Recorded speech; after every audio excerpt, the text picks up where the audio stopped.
This video and this channel contain intense violence, heavy gore, torture, and disturbing content. If you are under age of 18, if you have a sensitive mindset, and if you don't like blood, please do not watch this video.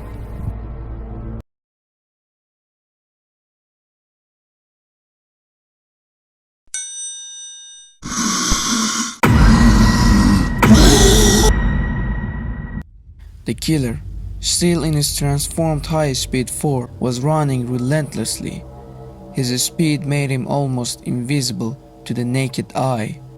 He had nearly exited the city and reached the wide road surrounded by forest. He changed direction and entered the woods.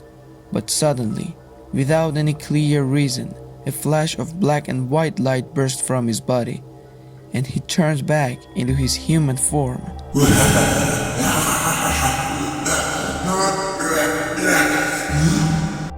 The watch didn't even make a sound. As he reverted to his human state, he lost balance and collapsed onto the dirt-covered ground, which was blanketed with fallen leaves. His face was turned toward the sky, though the tall trees above blocked the sunlight, casting large shadows over him. Just then, a voice suddenly shouted, "Give back the Omnitrix!" Whose voice was that? It sounded like an old man's. The killer turned his head and saw two strange small creatures. Both had grayish skin and were small enough to fit comfortably in the palm of a hand. One of them looked older than the other, and both had black and white eyes. The older one yelled, "I am Azimuth, creator of the Omnitrix. I came all the way from Galvan Prime to Earth to take it back. This device should never be in the hands of an evil killer like you. If I had known it would be used for such evil, I would have never created it." The killer glanced at his watch. "Yes, that device that you're looking at. Hand it over." With a bored expression, he casually picked up the small gray creature in his hand. "What are you doing? Let go of me!" He looked over at the younger creature and shouted, "Albedo, help me! Stop just staring and do something!" Without hesitation, the killer grabbed the creature's head and effortlessly tore it from its body, causing a violent spray of blood to burst out. Just like that. If you've made it this far, then Death 10 got inside your head. Hit that subscribe button and don't miss what's next.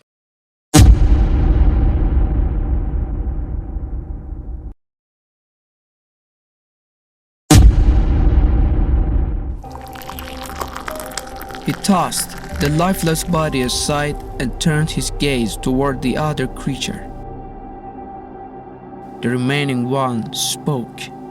"Before you do anything, I should tell you, I think you can keep that device." Deathton decided to listen to him.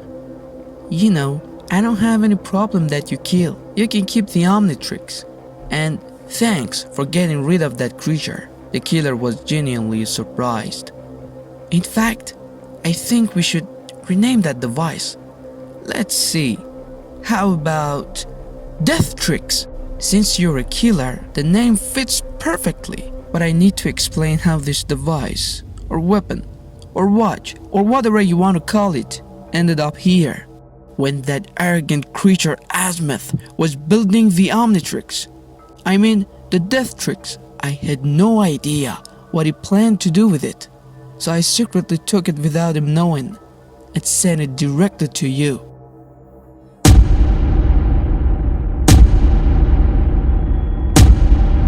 Deathton looked a little surprised. "Don't be surprised. I've been watching you all along.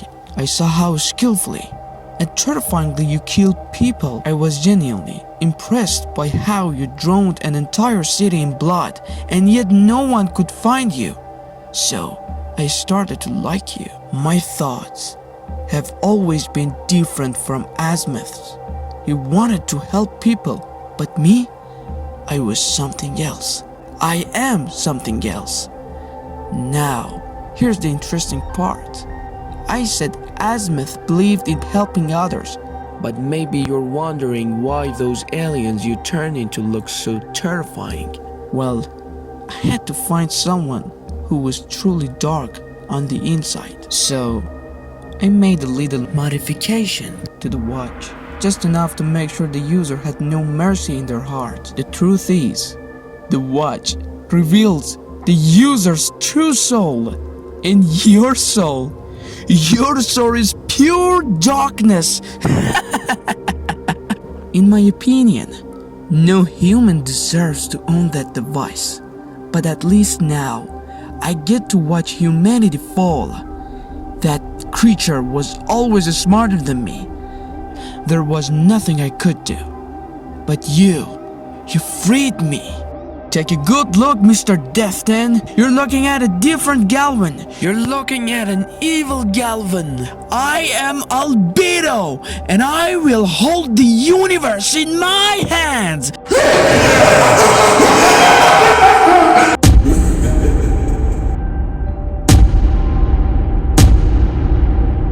The two stared at each other, locking eyes. Suddenly, a bright light surrounded the small gray creature. If you ever need anything, just call me through that device, Mr. Death 10. He laughed and vanished completely. Deathton stood up without care, brushing leaves and twigs off his worn-out coat. His eyes were burning with fury. Julie's image flashed in his mind, and his anger grew even stronger. He remembered that girl again, the one who, for the first time, had seen the face of the psycho killer, yet he still hadn't managed to kill her. She had slipped through his hands like a goldfish, slick, fast, and gone.